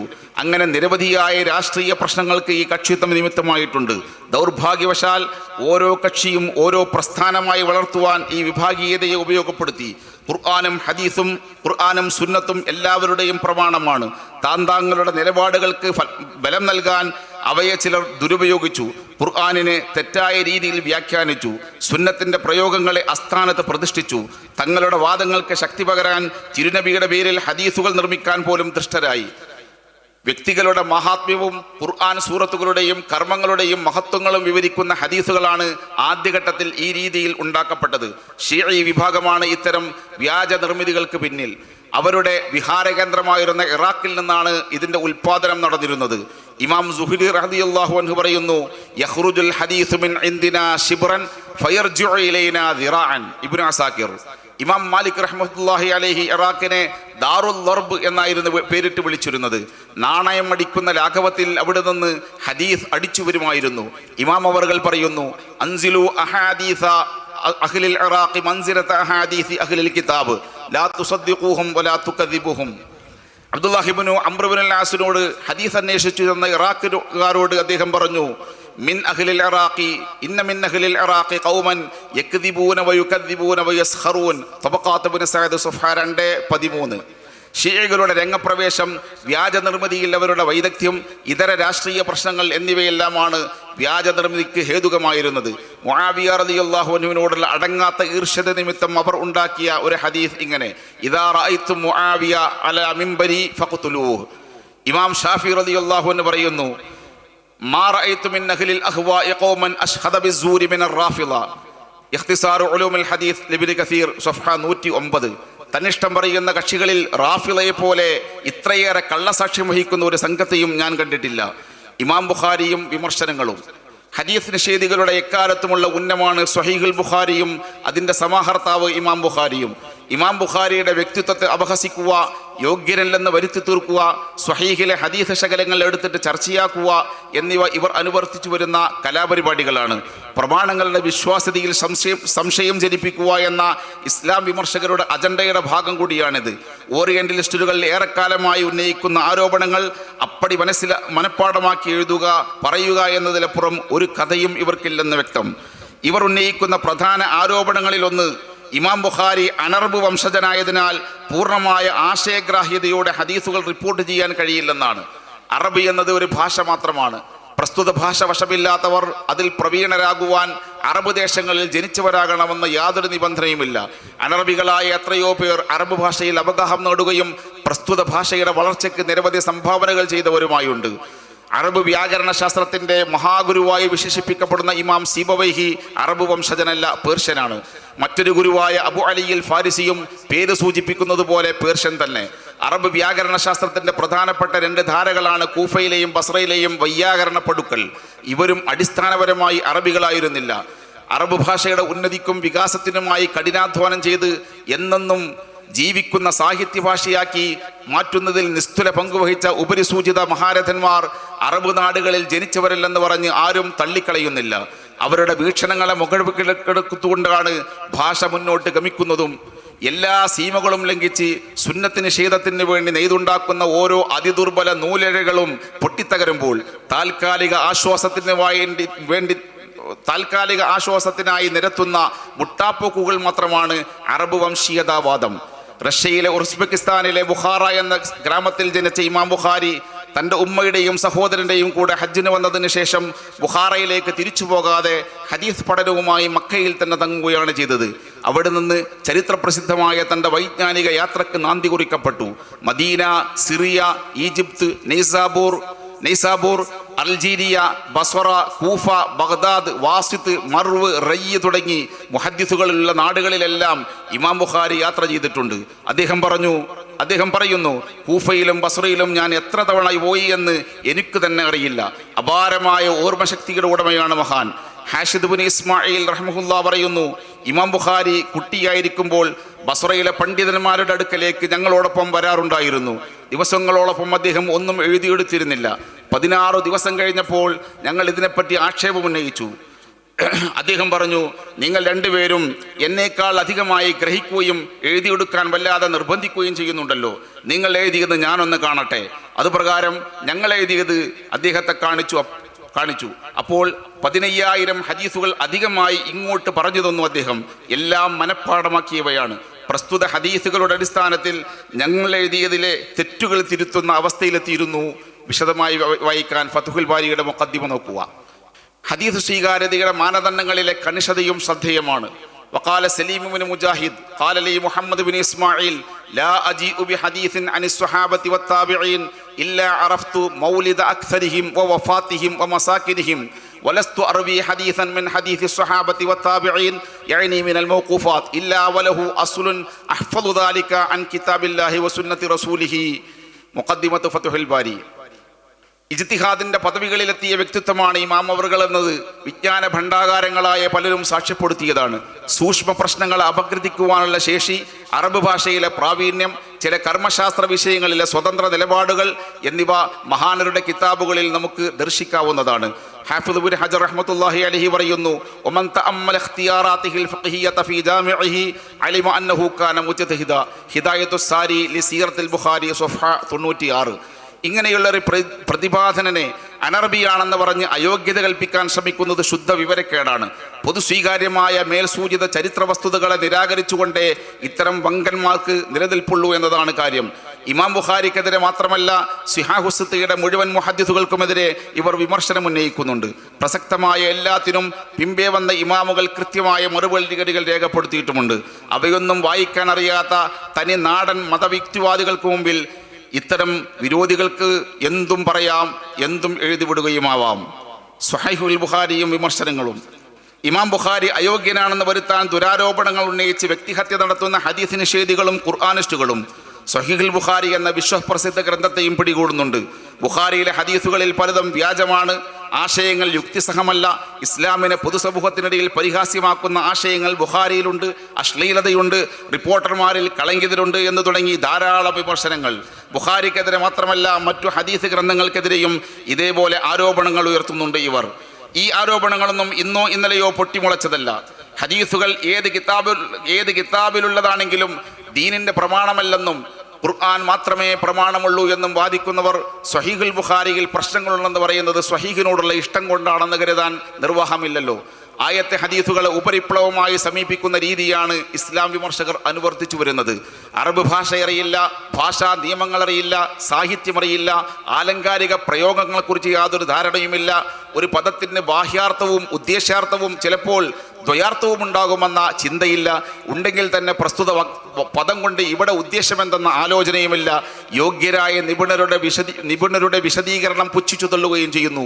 ഇങ്ങനെയുള്ളവരുടെ വിമർശനങ്ങൾക്കോ അവർ പ്രകടിപ്പിക്കുന്ന അപസ്വരങ്ങൾക്കോ അസ്വസ്ഥതകൾക്കോ ചെവി കൊടുക്കേണ്ടതില്ല, മറുപടി അർഹിക്കുന്നുമില്ല. എന്നാൽ ഇവർ ഉന്നയിക്കുന്ന തെറ്റിദ്ധരിപ്പിക്കുന്ന സംഗതികളെയെല്ലാം നമ്മുടെ ഫുഖഹാഉം മുഹദ്ദിസുകളും പരിഗണിക്കുകയും മറുപടി നൽകുകയും ചെയ്തിട്ടുണ്ട്. സ്വഹീഹൈനിലെ ഹദീസുകളുടെ കാര്യത്തിൽ ഗുണകാംക്ഷയോടെ ഇമാം ദാറഖുത്നിയും മറ്റും നടത്തിയ നിരൂപണങ്ങൾക്ക് ഹാഫിദ് ഇബ്നു ഹജർ റഹ്മത്തുള്ളാഹി അലൈഹി നൽകിയ മറുപടികൾ ഫതുഹുൽ ബാരിയുടെ ആമുഖത്തിൽ കാണാം. പ്രസക്തമെന്ന് തോന്നാവുന്ന മറ്റു വിമർശനങ്ങളും പ്രസ്തുത കിതാബിലെ പ്രതിപാദ്യ വിഷയങ്ങളാണ്. ഇമാം നവവി റഹ്മത്തുള്ളാഹി അലൈഹി പറയുന്നു, ഖദിസ്തദറക ദാറഖുത്നി അലൽ ബുഖാരി വ മുസ്ലിം ഫതഅന ഫീ ബഅദിഹാ വദാലിക തഅനു മബ്നിയുൻ അലാ ഖവാഇദ ളഈഫത്തിൻ ജിദ്ദൻ മുഖാലിഫത്തിൽ ലിമാ അലൈഹിൽ ജുംഹൂറു മിൻ അഹ്ലിൽ ഫിഖ്ഹി വൽ ഉസൂൽ വഗൈരിഹിം ഫലാ തഗ്തറ ബിദാലിക്. മുഖദ്ദിമത്തു ശറഹ് സ്വഹീഹുൽ ബുഖാരി ലിൽ ഇമാം നവവി റഹ്മഹുല്ലാഹ്. ഹദീസ് വിരോധികൾ ഉന്നയിക്കുന്ന അതീവ ദുർബലവും പരിഹാസ്യവുമായ ആരോപണങ്ങളിൽ ഒന്ന് സ്വഹീഹുൽ ബുഖാരിയുടെ അസ്ലു കോപ്പി ലഭ്യമല്ല എന്നതാണ്. എത്രയോ നൂറ്റാണ്ടുകൾക്ക് മുമ്പ് സ്വന്തം കൈപ്പടയിലെഴുതിയ കോപ്പി ഇന്നും കാണണമെന്നും എങ്കിലേ ഗ്രന്ഥത്തിന് ആധികാരികതയുള്ളൂ എന്നൊക്കെ വാശി പിടിക്കുന്നത് ഒരുതരം മനോരോഗമാണ്. ഇമാം ബുഖാരി തന്നെ പറയുന്നു, സ്വന്നഫ്തു കുതുബി സലാസ മറാത്ത്, സീറു അഅ്ലാമിൻ നുബലാ 12,403. മുഹമ്മദ് ബിൻ യൂസുഫുൽ ഫർവരി ഹിജറ 231 മുതൽ 323 എന്ന ശിഷ്യന്റെ കൈവശം ഇതിന്റെ കോപ്പി ഉണ്ടായിരുന്നുവെന്നും അതിൽ നിന്ന് അബൂ ഇസ്ഹാഖ് അൽ മുസ്തംലി എന്നവർ പകർത്തി എഴുതിയിരുന്നെന്നും അബൂദറുൽ ഹർവി രേഖപ്പെടുത്തിയിട്ടുണ്ട്. അത്തഅദീലു വത്തർജീഹു ലി അബിൽ വലീദിൽ ബാജി സഫഹ 1310. സ്വഹീഹുൽ ബുഖാരിയുടെ എല്ലാ നുസ്ഖകളും മഹാനരുടെ കയ്യെഴുത്ത് പ്രതിയിൽ നിന്ന് പകർത്തിയതാണ്. ഹിജറ 434 മഹാനരുടെ വഫാത്ത്. ഇതിനെല്ലാം പുറമെ സ്വഹീഹുൽ ബുഖാരിയുടെ ധാരാളം കോപ്പികൾ ഇന്ന് സുലഭമാണ്. പരിഗണനീയരായ ഒരാളും ഇതിൻ്റെ രചയിതാവിൻ്റെ കാര്യത്തിൽ സംശയം പ്രകടിപ്പിക്കുന്നില്ല. ഈ വിധം നൂറ്റാണ്ടുകളായി പ്രചാരം നേടിയ ഒരു ഗ്രന്ഥത്തിനെതിരെ ഇതുപോലുള്ള പോഴത്തങ്ങൾ ഫലപ്രദമാകില്ലെന്ന് വിമർശകർ മനസ്സിലാക്കുന്നത് നന്നായിരിക്കും. രചനാലോകം, ഹദീസ് വിജ്ഞാന ലോകം മഹാസാഗരം പോലെ വിശാലമാണ്, വൈവിധ്യങ്ങളുടെ കലവറയും. അതുകൊണ്ട് തന്നെ ഹദീസ് സംബന്ധിയായ രചനാലോകവും വിശാലവും വൈവിധ്യപൂർണവുമാണ്. ഹദീസ് സമാഹർത്താക്കളായ ഉലമാ അവരുടെ രചനകൾ വായനക്കും പഠന മനനങ്ങൾക്കും കൂടുതൽ ഉപകാരയോഗ്യമാകുവാൻ കൂടി ശ്രദ്ധിച്ചതിൻ്റെ ഭാഗമായി രചനകൾ വിവിധ വിഭാഗങ്ങളായി തിരിക്കപ്പെട്ടു. ഖലീഫ ഉമർ ബിൻ അബ്ദുൽ അസീസ് റളിയല്ലാഹു അൻഹുവിൻ്റെ നിർദ്ദേശപ്രകാരം ഖാദി അബൂബക്കർ ബിൻ ഹസം മദീനക്കാരിൽ നിന്ന് ഹദീസുകൾ ശേഖരിക്കാൻ ശ്രമിച്ചെങ്കിലും ദൗത്യം പൂർത്തിയാക്കാൻ അദ്ദേഹത്തിന് സാധിച്ചിരുന്നില്ല. സമകാലികനായ ഇമാം സുഹ്രിയാണ് ശ്രമകരമായ ആ ദൗത്യം പൂർത്തിയാക്കിയത്. ഇവയെ ക്രമാനുഗതമായും പ്രത്യേക അധ്യായങ്ങൾ നൽകിയും രചന നിർവഹിക്കുവാൻ പിൻഗാമികൾ മുന്നോട്ട് വന്നു. മക്കയിൽ നിന്ന് ഇബ്നു ജുറൈജ്, ഇബ്നു ഇസ്ഹാഖ്, മദീനയിൽ നിന്ന് Said bin Abi Aruba, Rabi bin Subaih, ഇമാം മാലിക്, ബസ്രയിലെ ഹമ്മാദ് ബിൻ സലമ, കൂഫയിൽ നിന്ന് സുഫിയാൻ സൗരി, ഷാമിൽ നിന്ന് ഇമാം ഔസാഇ, മിസ്റിൽ നിന്ന് ലൈസ് ബിൻ സഅദ്, ഖുറാസാനിൽ നിന്ന് അബ്ദുല്ലാഹി ബിൻ അൽ മുബാറക്, വാസിത്തിൽ നിന്ന് ഹുഷൈം, യമനിൽ നിന്ന് മഅ്മർ, റയ്യിൽ നിന്ന് ജരീർ ബിൻ അബ്ദുല്ലാ റഹിമഹുമുല്ലാ എന്നിവരായിരുന്നു അവർ. രചനയിലെ വൈവിധ്യങ്ങൾ. ഹദീസ് ക്രമീകരണത്തിലെ പ്രത്യേകതകൾ പരിഗണിച്ച് രചനകൾ വിഭജിക്കപ്പെട്ടിരിക്കുന്നു. ഒന്ന് അൽ മുവത്വആത്ത്, ഫിഖ്ഹിലെ അധ്യായങ്ങളുടെ ക്രമം പാലിച്ച് രചിക്കപ്പെട്ട കിതാബുകളാണ് മുവത്വഉകൾ. ഇബ്നു അബീദ് ഇബ്ന്റെ ഹിജ്റ 880-159, സുഫിയാൻ ഇബ്നു ഉയൈന 107-198, സുഫിയാൻ സൗറി ഹിജ്റ 97-161, മഅ്മർ ബിൻ റാഷിദ് ഹിജ്റ 95-153, ഇമാം മാലിക് ഹിജറ 93 179 റഹ്മഹുമുള്ള തുടങ്ങിയവരാണ് അവരുടെ കർത്താക്കൾ. ഇവയിൽ ഏറ്റവും പ്രസിദ്ധമായതും പ്രാബല്യം നേടിയതും ഇമാം മാലിക്കിന്റെ മുവത്വയാണ്. അതിലെ എല്ലാ ഹദീസുകളും ഇമാമിന്റെ വീക്ഷണപ്രകാരം സ്വഹീഹാണ്. മറ്റുള്ളവരുടെ വീക്ഷണപ്രകാരം മുർസലോ മുൻഖത്തിയോ ആയ ഹദീസുകൾ അതിലുണ്ടെങ്കിലും അവകൾക്ക് മറ്റു വഴികളിലൂടെ ഇഴവരിയാത്ത നിവേദക പരമ്പര സ്ഥിരപ്പെട്ടു വന്നിട്ടുണ്ട്. ആ നിലയിൽ സ്വഹീഹാവുകയും ചെയ്യുമല്ലോ. ഷബീർ അഹമ്മദ് ഉസ്മാനിയുടെ ഫതുഹുൽ മുൽഹിം ഷർഹ് മുസ്ലിം നോക്കുക, 1280. 2 അൽ ജവാമിഉ സിയർ ചരിത്ര സംഭവങ്ങൾ, അഖായിദ് വിശ്വാസകാര്യങ്ങൾ, അഹ്കാം കർമ്മനിയമങ്ങൾ, ഫിതൻ സംഘർഷ വിവരണങ്ങൾ, ആദാബ് സംസ്കാരങ്ങൾ, തഫാസീർ ഖുർആൻ വ്യാഖ്യാനങ്ങൾ, അഷ്റാത്ത് അന്ത്യനാളിന്റെ അടയാളങ്ങൾ, മനാഖിബ് വ്യക്തികളുടെ മഹാത്മ്യങ്ങൾ, അവദാനങ്ങൾ, ഇങ്ങനെ 8 കൂട്ടം വിഷയങ്ങൾ ഉൾക്കൊള്ളുന്ന സമാഹാരങ്ങളാണ് ജാമിഉകൾ. സ്വഹീഹുൽ ബുഖാരി, ജാമിഉ തുർമുദി എന്നിവ ഈ ഇനത്തിൽപ്പെടുന്നു. 3 അസ്സുനൻ ഫിഖ്ഹിന്റെ ബാബുകളുടെ ക്രമത്തിൽ അഹ്കാമുകൾ മാത്രം വിവരിക്കുന്ന ഹദീസുകളാണ് സുനനുകൾ. സിഹാഹുസിത്തയിലെ അബൂദാവൂദ്, ഇബ്നു മാജ, നസായി എന്നിവ സുനനുകളാണ്. തിർമിദിയും സുനനിൽപ്പെടുത്തി പറയപ്പെടുമെങ്കിലും സിഹാഹുസിത്തി എന്ന പ്രയോഗം പോലെ വ്യാപക പ്രയോഗമാണത്. സിഹാഹുസിത്തിൽ ബുഖാരിയും മുസ്ലിമും മാത്രമാണല്ലോ സ്വഹീഹുകൾ. 4 അൽ മസാനീദ് സ്വഹാബത്തിന്റെ പദവികളും മഹത്വങ്ങളും നോക്കി മുൻഗണനാക്രമത്തിലോ പേരിന്റെ ആദ്യാക്ഷരങ്ങൾ പരിഗണിച്ച് അക്ഷരമാലാക്രമത്തിലോ ഹദീസുകൾ രേഖപ്പെടുത്തുന്നതാണ് മുസ്നദുകളുടെ സവിശേഷത. സുനനുകളെ പോലെ ഫിഖ്ഹി ബാബുകളുടെ തർത്തീബ് ഇതിൽ ബാധകമാവില്ല. ഓരോ സ്വഹാബിയിൽ നിന്നും എത്ര ഹദീസുകൾ റിപ്പോർട്ട് ചെയ്യപ്പെട്ടുവെന്ന് അറിയുവാൻ സാധിക്കുക, പെട്ടെന്ന് കണ്ടെത്തുവാൻ കഴിയുക എന്നിവ മസാനീദിന്റെ നേട്ടങ്ങളാണ്. അനേകം മുസ്നദുകളുണ്ട്. മുസ്നദുൽ ഇമാം അഹ്മദ് ബിൻ ഹംബൽ, മുസ്നദ് അബീ ദാവൂദ് ത്വയാലിസി, മുസ്നദുൽ ഹുമൈദി, മുസ്നദ് അബീ യഅല, മുസ്നദുൽ ബസ്സാർ. ഇതിൽ ഏറ്റവും പ്രസിദ്ധവും ഉന്നതി നേടിയതും ഇമാം അഹ്മദിന്റെ മുസ്നദാണ്. അൽ മആജിം തിരു ഹദീസുകളെ രചയിതാവിന്റെ ഗുരുനാഥന്മാരുടെ പദവികൾ മാനദണ്ഡമാക്കിയോ അഥവാ മുസ്നദിലെ പോലെ അക്ഷരമാല ക്രമം പാലിച്ചോ രേഖപ്പെടുത്തുന്ന ശേഖരമാണ് മആജിം എന്ന വിഭാഗത്തിൽ ഉൾപ്പെടുന്നത്. ഇമാം തൊബ്രാനി ഹിജ്റ 360. ഇമാം തൊബ്രാനിയാൽ വിരചിതമായ 3 മുഅ്ജമുകളാണ് അൽ മുഅ്ജമുസ് സ്വഗീർ, അൽ മുഅ്ജമുൽ ഔസത്ത്, അൽ മുഅ്ജമുൽ കബീർ ഈ വിഭാഗത്തിൽ പ്രസിദ്ധമായത്. 6 അൽ അജ്സാ ഒരു നിശ്ചിത മസ്അലയെക്കുറിച്ച് മാത്രം വിവരിക്കുന്ന ഹദീസ് ശേഖരമാണ് അജ്സാ എന്ന പേരിൽ അറിയപ്പെടുന്നത്. 7 അസ്വിഹാഹ് സ്വഹീഹായ ഹദീസുകൾ മാത്രം ശേഖരിക്കപ്പെട്ട ഗ്രന്ഥങ്ങൾ, ഉദാഹരണം സ്വഹീഹുൽ ബുഖാരി, സ്വഹീഹ് മുസ്ലിം. 8 അൽ മുഫ്രദാത്ത് ഒരു വ്യക്തിയിലൂടെ റിപ്പോർട്ട് ചെയ്യപ്പെട്ട ഹദീസുകളുടെ ശേഖരം, അബൂ ഹുറൈറയുടെ ഹദീസുകൾ, ഇബ്നു ഉമറിന്റെ ഹദീസുകൾ എന്നിവ ഉദാഹരണം. 9 അൽ മുസന്നഫാത്ത് അധ്യായങ്ങൾ നൽകി ക്രമീകരിച്ചിരിക്കുന്നു എങ്കിലും മർഫൂആയ ഹദീസുകളേക്കാൾ മൗഖൂഫോ മഖ്തൂഅോ ആയവയായിരിക്കും ഈ വക കിതാബുകളിൽ കൂടുതലും. ഉദാഹരണം മുസന്നഫ് അബ്ദുർ റസാഖ് വഫാത്ത് 211, മുസന്നഫ് ഇബ്നു അബീ ശൈബ വഫാത്ത് 235. 10 അൽ മുസ്തദറക്കാത്ത് ഹദീസുകൾ സ്വഹീഹാകാൻ മുഹദ്ദിസുകളിൽ ഒരാൾ രൂപീകരിച്ച മാനദണ്ഡങ്ങൾ സമ്മേളിച്ചു വരികയും അദ്ദേഹം തന്റെ കിതാബിൽ പ്രസ്തുത ഹദീസുകൾ ഉൾപ്പെടുത്താതിരിക്കുകയും ചെയ്താൽ അവകൾ മറ്റു മുഹദ്ദിസുകൾ വീണ്ടെടുത്ത് ശേഖരിക്കുന്നതാണ് മുസ്തദറക്കുകളുടെ ഉള്ളടക്കം. ഷെയ്ഖൈനയുടെ നിബന്ധനകൾ പ്രകാരം സ്വഹീഹായ മുഴുവൻ ഹദീസുകളും തങ്ങളുടെ സ്വഹീഹുകളിൽ അവർ ഉദ്ധരിക്കുമെന്ന് പറഞ്ഞിട്ടുമില്ല. അവിധം വിട്ടുകളഞ്ഞ ഹദീസുകളുടെ സമാഹാരമാണ് ഇമാം ഹാക്കിമിന്റെ അൽ മുസ്തദറക് അല സ്വഹീഹൈൻ. 11 അൽ മുസ്തഖറജാത്ത് ഒരു രചയിതാവ് തൻ്റേതല്ലാത്ത ഗ്രന്ഥങ്ങളിലെ ഹദീസുകൾ സ്വന്തം ഗുരുപരമ്പര വഴിയായി നിവേദനം ചെയ്യുക. പ്രസ്തുത സനദ് മൂലഗ്രന്ഥകാരന്റെ ഗുരുവുമായോ അതിനു മുകളിലുള്ളവരുമായോ സന്ധിക്കുകയും ചെയ്യുക. മുസ്തഖറജ് അബി അവാന അല സ്വഹീഹ് മുസ്ലിം ഈ ഇനത്തിൽപ്പെടുന്നു. 12 അൽ മറാസിൽ താബിഉകൾ തങ്ങളുടെ റിപ്പോർട്ടറായ സ്വഹാബിയെ പറയാതെ ഖാല റസൂലുള്ളാഹി സ്വല്ലല്ലാഹു അലൈഹി വസല്ലം എന്ന് പറഞ്ഞ് ഉദ്ധരിക്കുന്നവയാണ് മുർസലായ ഹദീസുകൾ. ഉദാഹരണം മറാസിൽ അബീ ദാവൂദ്, മറാസിൽ ഇബ്നു അബി ഹാത്തം. വിശദവിവരങ്ങൾക്ക് അൽ ഉജാലത്തുൻ നാഫിഅ അൽ ഷെയ്ഖ് അബ്ദുൽ ഹഖ് ദഹ്ലവി, മുഖദ്ദിമത്ത് ഫതുഹുൽ മുൽഹിം, ഷബീർ അഹമ്മദ് ഉസ്മാനി എന്നിവ നോക്കുക. സംഗ്രഹം. 1 തിരുദൂതർ സ്വല്ലല്ലാഹു അലൈഹി വസല്ലമയുടെ 63 വർഷക്കാലത്തെ ജീവിതാവസ്ഥകൾ മൊത്തം അടങ്ങുന്നതാണ് തിരുസുന്നത്ത്, ഹദീസ് എന്ന് വിശേഷിപ്പിക്കപ്പെടുന്നത്. 2 വിശുദ്ധ ഖുർആൻ സുരക്ഷിതമായതുപോലെ അതിൻ്റെ വിവരണമായ സുന്നത്തും സുരക്ഷിതമാണ്, സുഭദ്രവുമാണ്. 3 അതിനുവേണ്ടി നബിയുടെ കാലം മുതലേ ശ്രമങ്ങൾ ഉണ്ടായിട്ടുണ്ട്. ഖുർആൻ അല്ലാത്ത ഒന്നും എഴുതരുതെന്ന് നബിയുടെ നിരോധനം ആപേക്ഷികവും ഖുർആൻ അവതരണകാലത്ത് അതുമായി മറ്റൊന്നും കലരാതിരിക്കാനുമായിരുന്നു. ശരിയായ വിധം എഴുതുന്നവർ കുറഞ്ഞിരുന്ന കാലത്ത് എഴുത്തിനെ നിരുത്സാഹപ്പെടുത്തിയതുകൊണ്ട് ഒരു കാലത്തും എഴുതരുതെന്ന് മനസ്സിലാക്കുന്നത് ശുദ്ധമൂഢ്യമാണ്. അക്കാലത്ത് തന്നെ നബി എഴുതാൻ നിർദ്ദേശിച്ച ഒരുപാട് സംഭവങ്ങൾ റിപ്പോർട്ട് ചെയ്യപ്പെട്ടിട്ടുമുണ്ട്. 4. സുന്നത്തിനെ നിഷേധിച്ച് ഖുർആൻ മാത്രമേ പ്രമാണമുള്ളൂ എന്ന വാദം പൂർവ്വകാല വിരോധികളുടെ വാദത്തിന്റെ തുടർച്ച മാത്രമാണ്.